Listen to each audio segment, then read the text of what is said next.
Fireheart peered through the windows in the two-leg nest.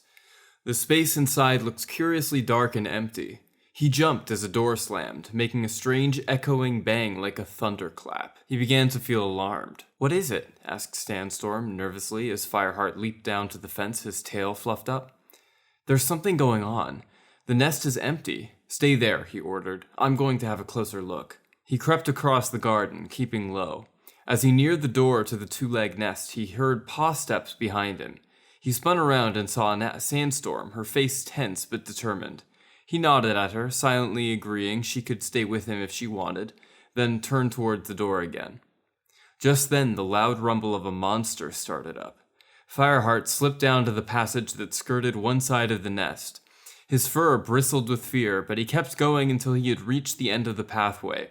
He peered out from the shadows to where bright sunshine flooded a treeless maze of two-leg nests and pathways. He felt Sandstorm panting at his side, her pelt lightly brushing his. "Look," he hissed. A gigantic monster, almost as big as a two-leg nest, stood on the thunderpath. The deafening growl was coming from the belly of the monster. Both cats flinched as another door to the nest clattered shut just around the corner from them. Fireheart saw a two-leg walking toward the monster with something swinging from its hand. It looked like a den woven from brittle dead stems.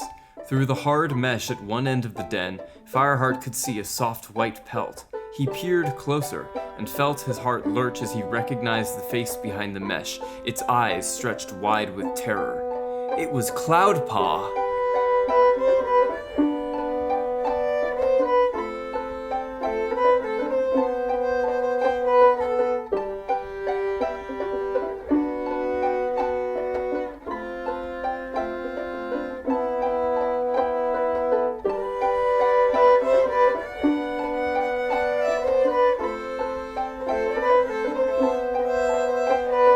Hi, my name is Spencer Grant, but you may also know me as Philip Crossman because I do live in England and I have to come up with like a fake British sounding name for people to think that I do live here.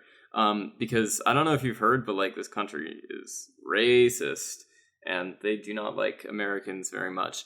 And I don't really blame them, considering who we have representing our government right now. That's right, more politics on the Warrior Cats podcast. This is gonna go over well. Not like, yeah. Okay, how am I doing? It's very generous of you to ask, so thank you very much for doing that. I'm doing okay. I haven't had much work recently, which means more time to spend building portfolios and thinking about Warrior Cats. And I'm just kind of vibrating, as they say. People still say that, right? I don't know, like, what year it is anymore, to be honest. I've, like, kind of lost track. But yeah, I'm vibrating. I'm dealing with there's, like, I know it's a very cliched thing here in England to talk about the weather, but I am Philip Crossman, so, whatever. I'm allowed to be cliche. It's, like, kind of chilly here in England. I know what you're thinking. Chilly? Oh my gosh. Please don't say it ain't so. But like actually it's not like a comfortable, like fun chili where you go outside and you wear a scarf and you can like see your breath whenever you exhale. It's like a weird chili where like you go outside and you wear a jacket and you go to the aquarium to look at fishies with a friend of yours, and then when you get to the aquarium you realize that it's actually super humid and you should be taking your jacket off, but you don't want to take it off because you got like a little patch on your jacket that has two dolphins that are a heart. And also you're worried that you smell bad underneath the jacket, so you don't take the jacket off because you're worried that, like, if you, granted the jacket will probably make you perspire more, but like also it might also be able to trap the bad smell that comes from you from not using enough perfume that morning. So like, not saying that, something like that. It's a weird like place to be. Honestly, I moved to England because I love cold weather, and I was under the impression that they had cold weather here. But unfortunately, I forgot to take into account the fact that the human body adjusts to things. So like now I am far less used to the heat when it does happen, and also winter isn't happening all year, which is another thing that I thought was going to be true, but it turns out it isn't. So in all likelihood, what's going to happen next is I'm going to pack up, move to Chicago, or maybe Sweden. But honestly, England sounds like a wash, all right? Don't move here for the weather. Trust me, it's not worth it, even if you do like the rain. It doesn't rain often enough. Like, seriously. everybody here complains about the rain, and then like it rains like maybe twice a month, and it's like, oh, it's the worst thing in the world. I'm British. Hello, it's me, Paul McCartney. Sorry. I can't do a real British accent, I promise. I'm just not going to do it on this podcast unless I'm making fun of them. Because, like, that's my prerogative. I live here. I've earned it. You guys have been so mean to me. Okay, let's talk about this book. We are Fourtrees. We're a Warrior Cats retrospective podcast. And today we're talking about Warrior Cats Season 1, Book 4, Rising Storm. Rising Storm is a book about Fireheart trying to deal with responsibility. It's a book about Bluestar having a crisis of faith. It's a book about Cloudpaw getting traumatized and that being a good thing, apparently. There's a lot going on here, so let's just get right into it. After, 6 minutes of talking about absolute and utter nonsense. As Fireheart gets used to the duties of being the clan's deputy, he still finds himself fretting over the warning that Tigerclaw left after being exiled from the camp. It's kind of hard for him to settle into deputy life as he deals with growing pressure from Cloudpaw's training and the duty that Bluestar has imparted on him. Bluestar, who is having a crisis of faith after what happened last time, she's like, why do I keep choosing bad deputies? And it's like, well, okay, you did choose a pretty bad one, man. But they go to the Moonstone, and Bluestar and Fireheart are like on their way there, and then a bunch of Wind Clan warriors are like, hey, what's up? It's us, Wind Clan. Also, you can't go to the Moonstone. We're not letting you. Please stop doing that. And Bluestar is like anguished, honestly. They have to go to the gathering later on, and he's like Fireheart's trying to deal with like all of the stuff that happened in the last book. The attacks from the rogues, Tigerclaw's betrayal, the dealio with, Graystripe, which he's still kind of grappling with. And to make matters worse, I'm sorry about that. I promise I'll never stutter again on this podcast. Sorry. To make matters worse, a pair of Shadow Clan warriors are later discovered on Thunder Clan territory. And the Shadow Clan warriors are like, yeah, there's like a bunch of really bad stuff happening. Shadow Clan is basically like completely decimated. The leader is really sick. The deputy is basically dead. Like, there's nothing we can do. Thunder Clan is forced to turn them away because Yellowfang is like, yo, I know what happened with you guys. You probably ate some of the bad rats, didn't you? You shouldn't have done that. Why'd you do that? And Fireheart and Sandstorm escort them back to their territory, but they also discover a tunnel beneath the Thunderpath to the Shadow Clan territory. That might be useful later, thinks Fireheart, because Thunder Clan is kind of boxed in by the boundaries, Like, every River Clan could just cross a river, but Thunder Clan can't cross theirs, and Shadow Clan apparently had this tunnel the whole time, but, Thunder Clan was trying to use the Thunder Path like idiots, so, that's definitely, like, useful. I'm sure that'll come in useful in a later date. The two of them head back to camp, and Sandstorm, who is, kind of into Fireheart, is like, hey, Fireheart, do you want to spend some time with me? And Fireheart is like, no, I gotta train Cloudpaw some more, because, like, he's starting to get a little bit useless. I do not think that I'm being a very good mentor in addition to deputy, because being a deputy is hard, and I gotta focus on everything. So, Fireheart is training Cloudpaw, and they have a little bit of a tiff, and then Cloudpaw goes out hunting, and Fireheart follows him, and he realizes that Cloudpaw is secretly going to the two-leg place and being fed by the two legs. This breaks my kitty-bitty heart. It's so sad. So he goes to Sandstorm, right? And he's like, Sandstorm, you're basically the only person that I trust now that Graystripe is gone. And Sandstorm is like, hey, please don't remind me that I'm second fiddle. I already kind of feel like that a lot. And Fireheart is like, cool, I'm not going to remember you said that. So anyway, what should I do about Cloudpaw? And Sandstorm is all like, yo, just tell him that he's got to choose. Because, like, that's the truth. It's against the warrior code. You can't live with one paw in one world and with one paw in another. It's just not, like, something that they do. So Fireheart is like, I don't like that answer. I'm going to go to the River Clan border. I'm going to see my friend Graystripe. Hopefully he's there. Only to find out that Cinderpaw is there, and she's been secretly treating the 6 Shadow Clan cats. So he's like, all right, Cinderpaw, I feel guilty about being the reason why you got hurt in the first place. How about this? I'll keep it a secret. I'll help you feed them, but they gotta get out of here as soon as possible. And Cinderpaw is like, these terms are agreeable to me. Let's do this. On his way back to the clan, he bumps into Sandstorm, who's like, hey, where's Cloudpaw? And the two go looking for him. The two arrive at the two-leg place to find the thing that I said at the beginning. Cloudpaw has been taken away by the two legs. Distraught, Fireheart chases after them and then bemoans to Sandstorm. He's like, geez, now that Cloudpaw's gone, I don't have anybody in the clan except for you, I guess. And Sandstorm is like, dude, stop saying stuff like that. And Fireheart returns to camp after upsetting Sandstorm, confessing Cloudpaw's fate to Bluestar. And then later on, he receives an omen from Spotted Leaf that he needs to takes to be a warning about the Shadow Clan warriors that Cinderpaw is taking care of. So Fireheart goes to Cinderpaw, and Cinderpaw is like, dude, stop thinking about Spotted Leaf all the time. It's so weird. She's been dead for like 3 days, for like 3 years, and you only spoke to her twice. It's just to stop it. And she's also like, by the way, Sandstorm is like really into you. Do something about it. I believe the exact verbiage is very, very fond of him. So Fireheart ruminates on this, and as the summer turns into drought and Bluestar's depression worsens, it is the thought of Sandstorm that slakes his thirst. Sorry, that was gross. I didn't realize that it was until it already left my mouth. So, essentially, let's see, I forget where I was now. I think his thirst was slaked, or is it slook? I'm not entirely sure. That's a bad word. One day, as he goes to check and ensure that the Shadow Clan cats have gone, he runs into Graystripe along the border, and the two of them are like reminiscing about their times together. And then Fireheart returns to camp to confirm to Cinderpaw that the Shadow Clan cats left.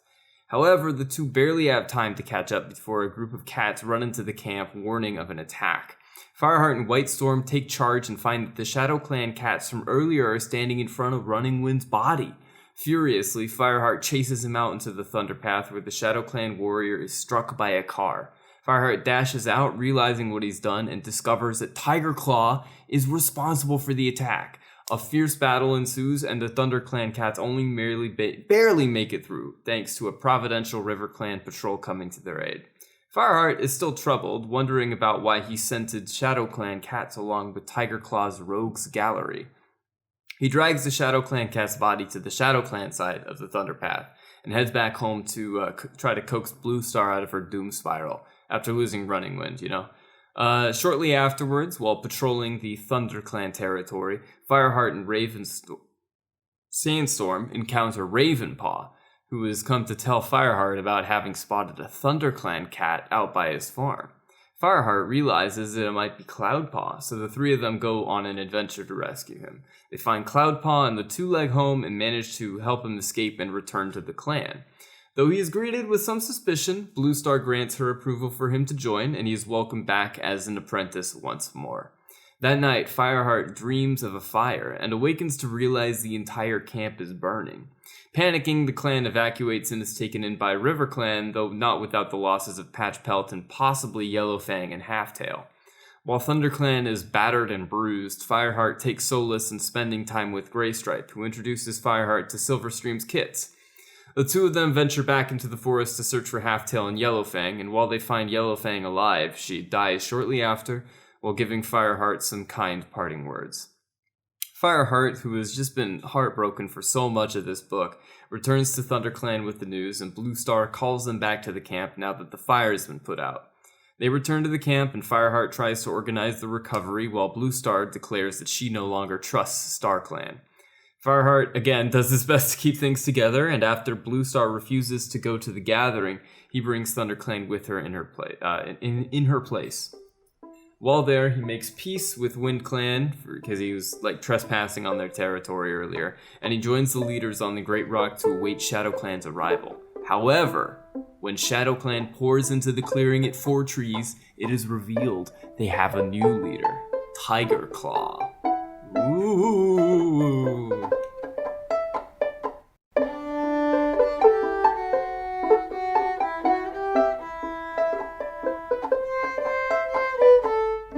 Okay, so what's there to say about this book that hasn't been said already? I'll tell you what.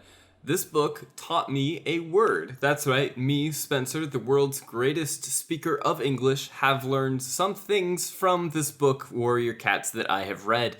It taught me the word churlish, which is in reference, it's a word meant to be used in reference to surly behavior. So thank you for that, Aaron Hunter. I don't learn words very often. The last word that I learned was feldspar, which was a word used to describe a certain type of rock that had a certain amount of ferrous content inside of it. So I appreciate being able to understand more things. You know what they say, the master fails more times than the beginner ever tries. And it's good to have failed to understand something so that I can understand it again when I look at the word. So thank you for that. Okay, for real.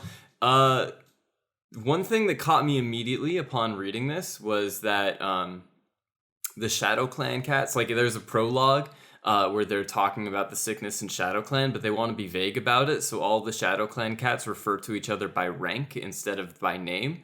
And it's like kind of weird because it is pretty obvious that it's Shadow Clan cats. Like I know that they want us to think like, oh, these are cats from so long ago, but like it's pretty clear like and basically they're always like, how's our leader doing, instead of saying like, how's Nightstar or something like that. It's just it doesn't feel naturalistic unless like it's part of Shadow Clan culture to only refer to people by their rank in the clan, which would be an interesting wrinkle if it was ever like explored in any case, and it might be in the future.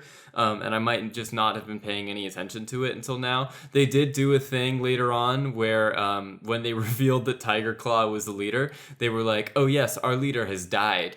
And, we have a new leader, and they did very pointedly not refer to him by name, which I guess was like for the suspense of it, so that, the reader wouldn't be able to know straight out that it was Tigerclaw. But like, that's, it was just interesting. I only noted it down because it was like basically the first thing that came into my mind when I read the book. I'm like, why are they not calling each other by name? That seems weird to me.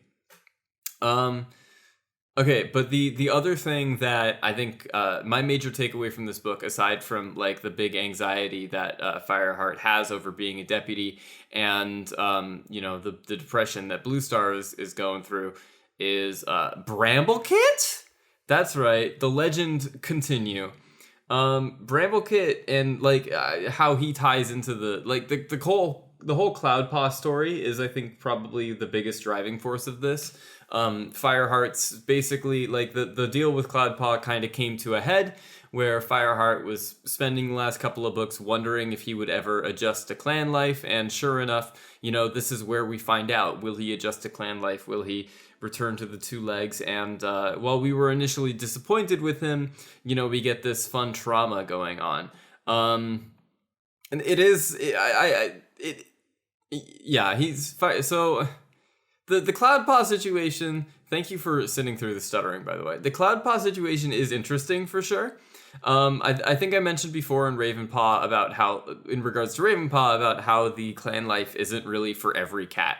And I thought that using Cloudpaw as an exploration for that was an interesting choice, and I think it works well compared to how easy and cut and dry Fireheart's decision to leave his life as a kitty pet was. Because, like, I talked about this, Fireheart took, like, 3 seconds to decide whether he wanted to stay in the forest or become a kitty pet. Cloudpaw didn't really have a choice, and Cloudpaw, upon figuring it out, suddenly had to deal with the fact that, he wasn't really accepted in the clan, and he wouldn't have to deal with that, which is stuff that Fireheart has been kind of very quietly grappling with throughout these books.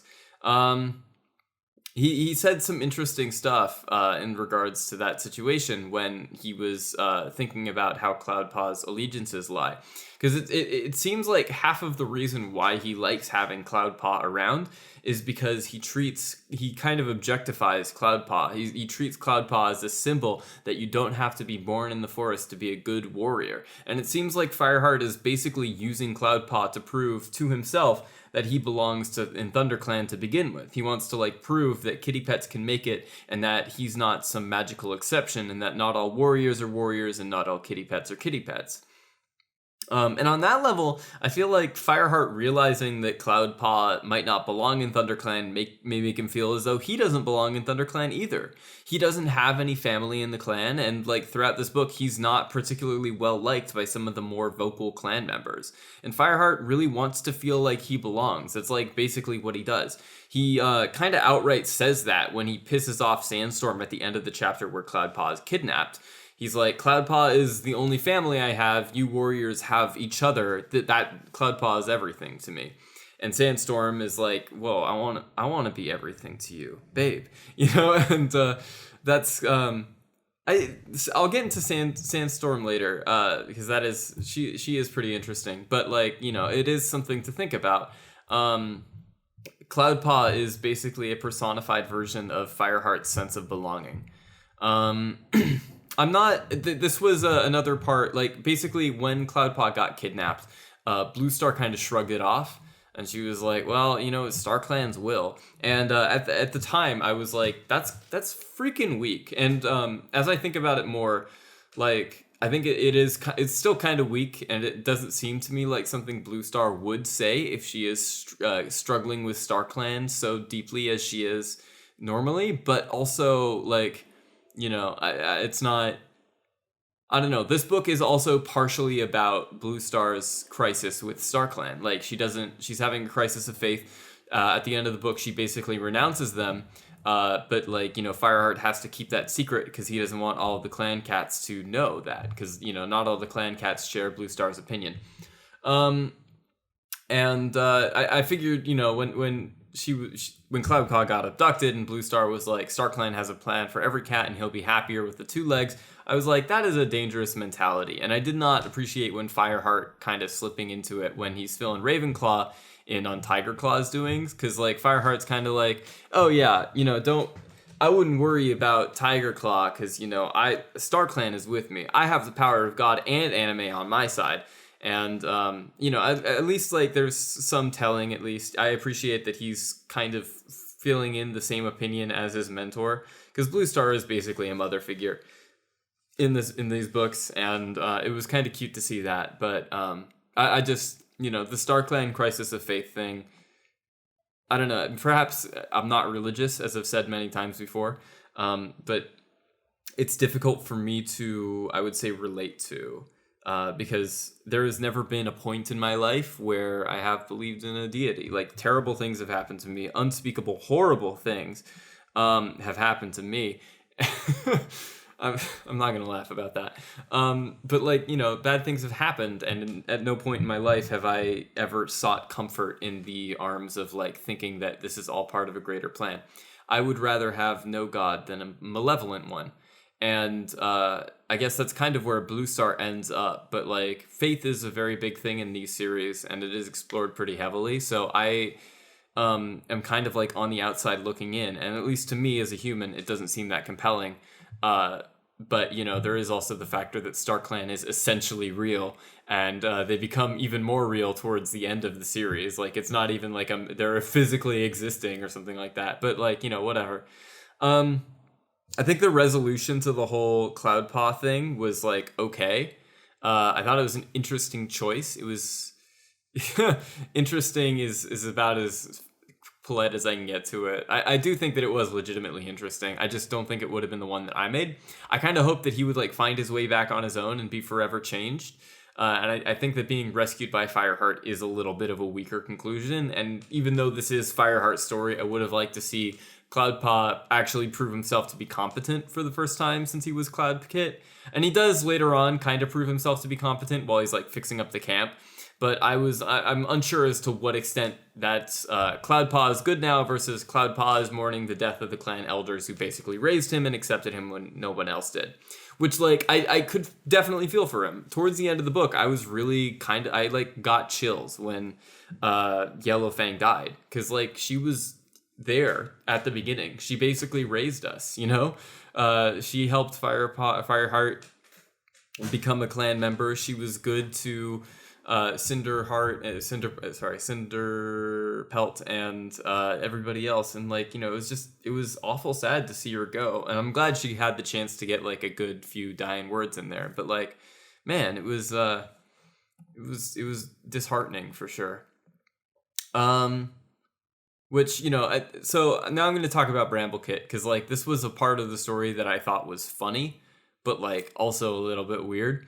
Because like Fireheart was basically constantly describing how uncomfortable Bramblecit made. Like, have you ever seen that meme where it's like, babies sure stare a lot for someone who doesn't know how to fight? That was basically Fireheart for this entire book whenever Bramblecit was concerned. Like, there was a passage early on where it's like, his mind whirled dark thoughts. His mind whirled as dark thoughts unfolded sinister wings inside of him. And it's like, it is a child, Fireheart, calm down. And it's partially, I guess my issue with it comes down to me never being unsure of how to deal with the whole like child of bad guy arc stuff. Like, I don't know that I've ever known of a real life situation wherein the child of a bad human raised away from that person has come up independently with the same ideas as the bad human. And I think that it's a lot weaker as a point when you have Cloudpaw and Fireheart so heavily contrasted, with Cloudpaw being his kin, but still so different in so many ways that you wouldn't be able to tell that they're related. And I was like, why does Bramblecit have to deal with this from Fireheart, who is ostensibly one of the smarter cats in the clan?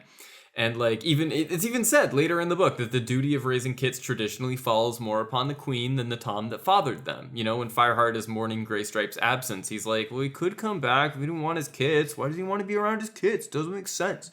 So like, the sense that I got from the whole Bramblecit thing was that like Fireheart, who, initially seemed to be pretty emotionally mature, probably isn't as much as we thought he was.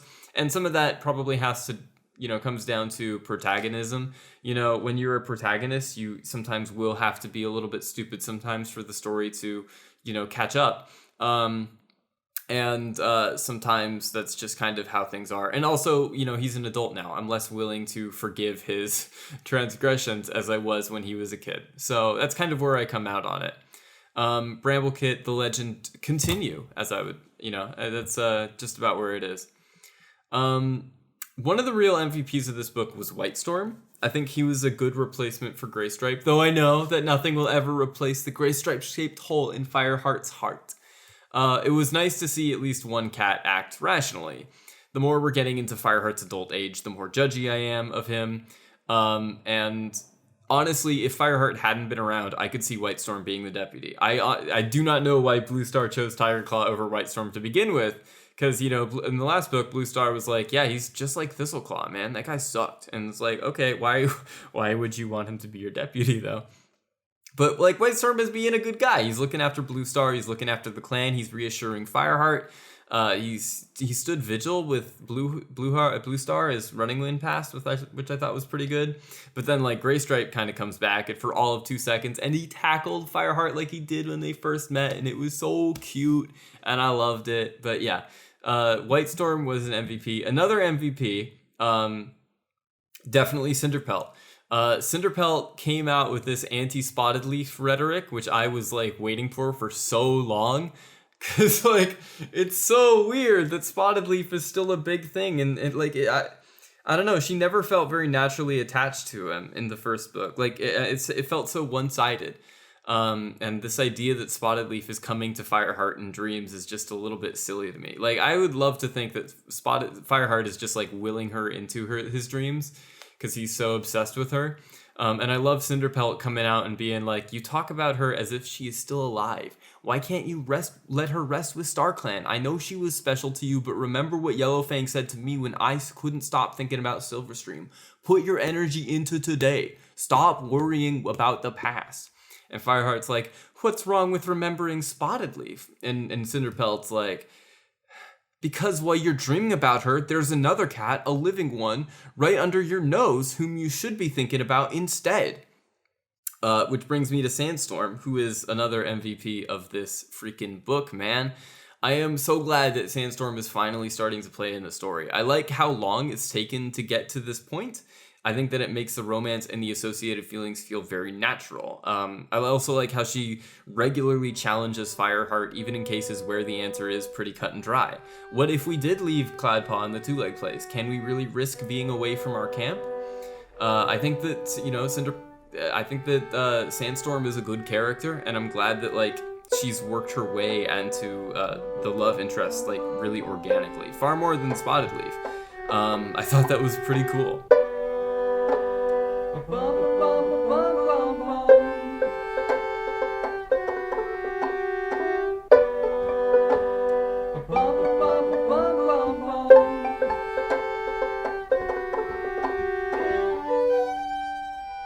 So what does this book mean for the series? How is this going to affect this going forward? Well, for starters, Bluestar has depression now. That's kind of a big deal.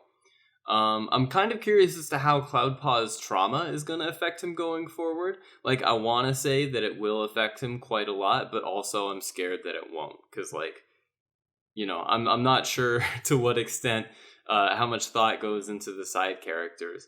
Aside from, you know, making Cinderpelt and Yellowfang, Abbott and Costello. And by the way, no more Yellowfang. That's pretty sad. I am not pleased about that. That is not very cash money at all.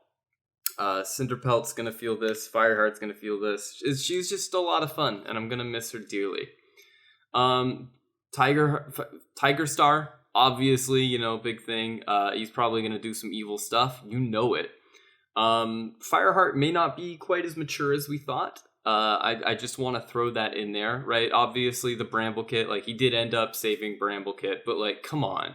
The fact that he spent, like, so much time in the book saying, like, oh, this kid freaks me out, he's spooky, he looks just like his daddy, is, like, a little bit, that's iffy, man. He also may feel like he doesn't belong in the forest, because, like, I don't know, we're getting a lot of vibes like that now, where, you know, he's starting to, there are definitely people in the clan that cats in the clan that trust him, but there are also definitely cats in the clan that don't, and it's a little bit,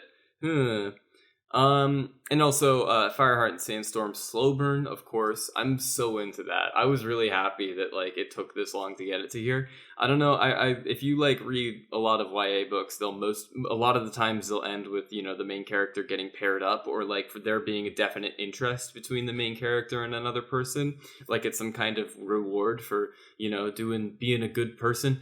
But in this, like, I appreciate how long it took to get to that. I like the slow burn, it was really good. Last thing I like to do before my parting words is talk about the Warrior Code violations. There weren't so many in this book, surprisingly. Cloudpaw did not reject the soft life of a kitty pet, but he learned his lesson.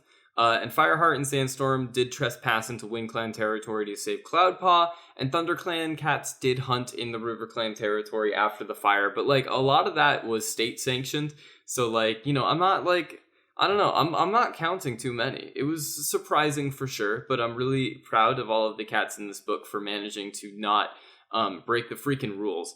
There was the minor issue with Cinderpelt and ShadowClan cats, but, like, again, I don't really count the transgressions that are done by the non-main characters, so, like, I'll forgive it for now. So yeah, that's all I have for this week's Fourtrees.